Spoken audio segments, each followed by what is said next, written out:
질문 있으신가요? 아니, 네. 선생님 지금 회사를 나가셨을 때 어느 쪽으로 가시는지 궁금합니다. 저는 종합사회복지관을 나갔습니다. 실습, 지금 1학년, 2학년이라고 했죠. 3학년이 실습이죠. 실습 굉장히 중요합니다.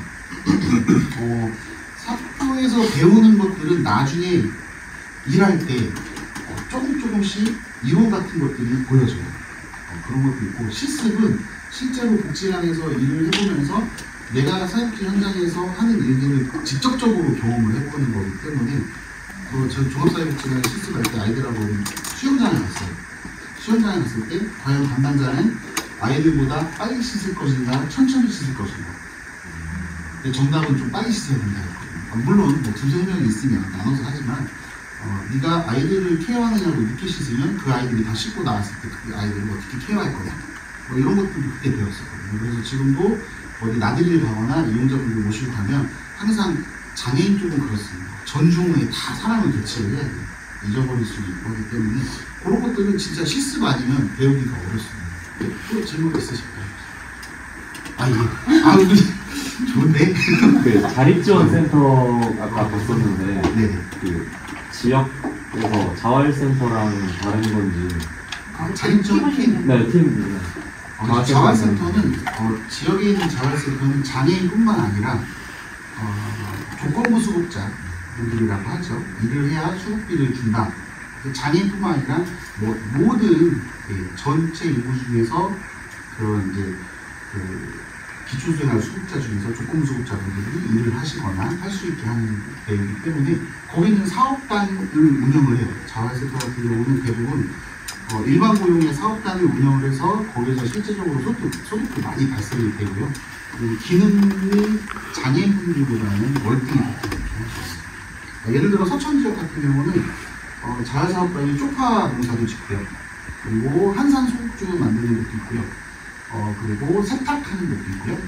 그리고 누룽지 사업단이라고 해서 누룽지를 만들어서 파는 사업단이 있습니다. 여러 가지 사업단으로 하는데 저희랑 비교해보면, 우리 복지관이랑 비교해보면 저희는 지금 카페가 그런 사업단인 거죠. 한마디로. 엄청난 훈련 끝에 카페로 와서 취직을 해서 일반 고용처럼 급여를 받고 하는.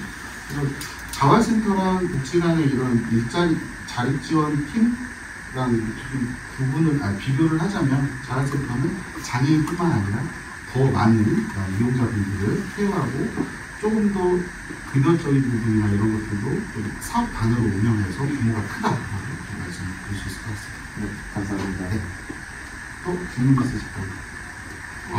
그 사회 관리를 하신다고 했는데 네. 이런 지원 팀에서도 사회 관리를 하는데 사회가 이렇게 찾아가는 사업을 하신다고. 찾아가는 사업.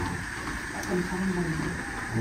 예를 들어서 이제 찾아가는 사업과 사회관리 사업은 찾아간다는 거에서는 공통적일 수 있지만 찾아가는 사업 같은 경우는 단순히 물품을 전달하거나 그분의 근황을 확인하거나 아니면 정기적으로 밑반찬을 배송한다거나 뭐 이런 서비스가 있겠죠. 하지만 사회관리는 물론 찾아가는 거기도 하지만 사회관리 같은 경우는 기본적으로 당사자의 동의가 필요한 부분이고요. 접수하고 사정하고 계획하고 그리고 프로그레스 과정을 기록하고 평가를 하고 다시 또 재사정을 하고 종결을 하고 그 다음에 이제 사후관리까지 진행되는 한 섹터로 이루어진, 아무래도 이거는 이제 찾아가는 일반 이제 사업적인 것보다는 개인한테 집중해서 사례관리 같은 경우는 개인한테 집중해서 개인의 처음과 끝까지 계획을 하고 관리하는 것을 사례관리라고 얘기할 수 있는데 좀 여러분들께 후배님들께 좀 드리고 싶은 말씀이 있었어요. 간단하게. 이거 안 궁금하세요? 나 이거 저기 나올 줄 알았는데 안 나오네요. 궁금합니다. 궁금하죠? 네. 사회복지는 할만해요. 급여적인 것도 그렇고, 그죠? 업무 강도 같은 것도 그렇고. 예전에 우리 사회복지사 하면 저 다닐 때는 그런 말이 있었어요. 사회복지사 가족끼리 수급자 된다. 들어보셨어요? 그럴까요? 아닙니다. 그렇지 않습니다. 우리가 이제 공무원들 보면 인건비 상승분이 있어요. 항상 1년에 한 번씩 인건비가 오릅니다. 이 사회복지 임금 테이블도 1년에 한 번씩 2%에서 4% 사이에서 항상 올라갑니다. 네. 근데 물론 그거를 지키지 않는 기간도 있을 수도 있고 그 기관의 어떤 운영 사항이나 이거에 따라서 다르겠지만 대부분의 기관들은 사회복지 기관들은 인건비 라인을 보건복지부의 사회복지 인건비 라인을 지키려고 노력을 하고 있고 그거를 지키기 위해서 애를 씁니다. 그래서 뭐 급여가 그렇게 적지 않습니다. 적지 않기 때문에 사회복지사 하셔도 크게 뭐 어려울 거 없다고 저는 생각을 해요. 그리고 무엇보다도 사회복지사는 제 생각으로는 굉장히 보람됩니다. 굉장히 보람돼요. 예를 들어 자동차 공장에서 부품을 계속 끼워넣는 일을 하는 사람은 내가 좋은 자동차를 만든다는 보람을 가질 수 있겠죠. 물론 어떤 직업이든 보람을 다 얻을 수 있습니다. 교수님께서도 보람을 얻으실 수 있고 어떤 직업이든 다 보람을 찾을 수 있어요. 하지만 사회복지사라는 직업은 그 보람을 직접적으로 볼 수 있어요. 바로 즉시 볼 수 있다는 매력이 굉장히 커요. 그래서 저는 처음에 사회복지사 1년차에 야 서천군에 있는 분은 다 내 거다 막 그러고 다녔거든요. 왜냐면 막 후원해달라고 제가 후원 신청서 이제 후원 필요 이제 계획서죠 이런 것들 작성해서 막 돌리고 다녔어요. 컴퓨터 뭐 삼성 컴퓨터 가가지고 그래서 컴퓨터도 그때 당시 사회복지사 몇 개월 안 됐었는데 한 120만 원 정도 컴퓨터를 후원 받아온 적도 있고 하면서 너무 즐거웠었어요. 그리고 그거를 갖다 주면서 그 가정에서 얻는 기쁨은 또 더 배가 되어서 저한테 왔었죠. 그렇기 때문에 무엇보다도 이 보람됨 때문에 굉장히 좋았습니다. 그래서 사회복지사는 할만하다고 좀 생각을 해요.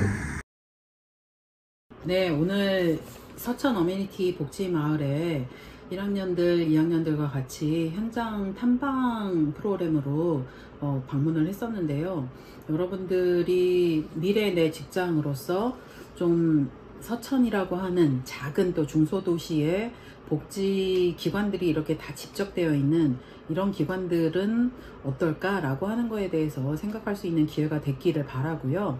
1학년, 2학년은 이렇게 이제 내 미래 기관, 내 직장에 대해서 한번 탐색해보고 탐방해보는 이런 기회로 마련이 됐다라고 하면은 앞으로 3학년, 4학년들 같은 경우에는 직접 이제 취업처를 찾아서 나가야 되는 준비를 해야 되는 시기인데 그 시기 동안에는 모의 면접이라든지 아니면은 이력서를 여러분들이 이제 쓰시면 이런 부분들에서 어떤 부분으로 수정을 했으면 좋겠다 혹은 이력서에는 이런 부분들을 조금 담으면 좋겠다 라고 하는 그런 이제 직장 취업 준비 요게 조금 더 구체화된 그런 프로그램들을 마련하고 있으니까요. 여러분들 취업을 꿈꾸는 그 시점에서부터 취업을 마무리하는 그 시간까지 교수님들하고 함께 적극적으로 참여해서 좀 잘 마무리하기를 바랍니다. 수고하셨습니다. 이번 활동을 통해서 느낀 점이랑 배운 것이 있을까요? 사회복지 현장에 대해서 더 깊게 알 수 있는 계기가 되었고 노인과 장애인에 관해서 더 자세하게 알 수 있는 계기가 되어서 좋았습니다. 네, 석천복지마을에 와서 느낀 점은 일단 실무적인 사회복지 공부하면서 우리가 수업 중에서 이론적으로만 배웠던 부분들을 선배 사회복지사님들이나 뭐 여러 종사하시는 분들의 설명을 듣고 실무적인 경험을 많이 키워야겠다는 걸 느꼈고 여러 가지 분야가 있구나라는 걸 느끼게 되었고 또 배운 점은 아까 느낀 점과 마찬가지로 이론적으로만 알면은 새장 속에 갇힌 새처럼 한 곳에 매몰되어서 다양한 생각을 하지 못할 수 있다. 그래서 여러 가지 실습을 뭐 동아리나 이런 것을 통해서 채워 나가야겠다고 배웠습니다.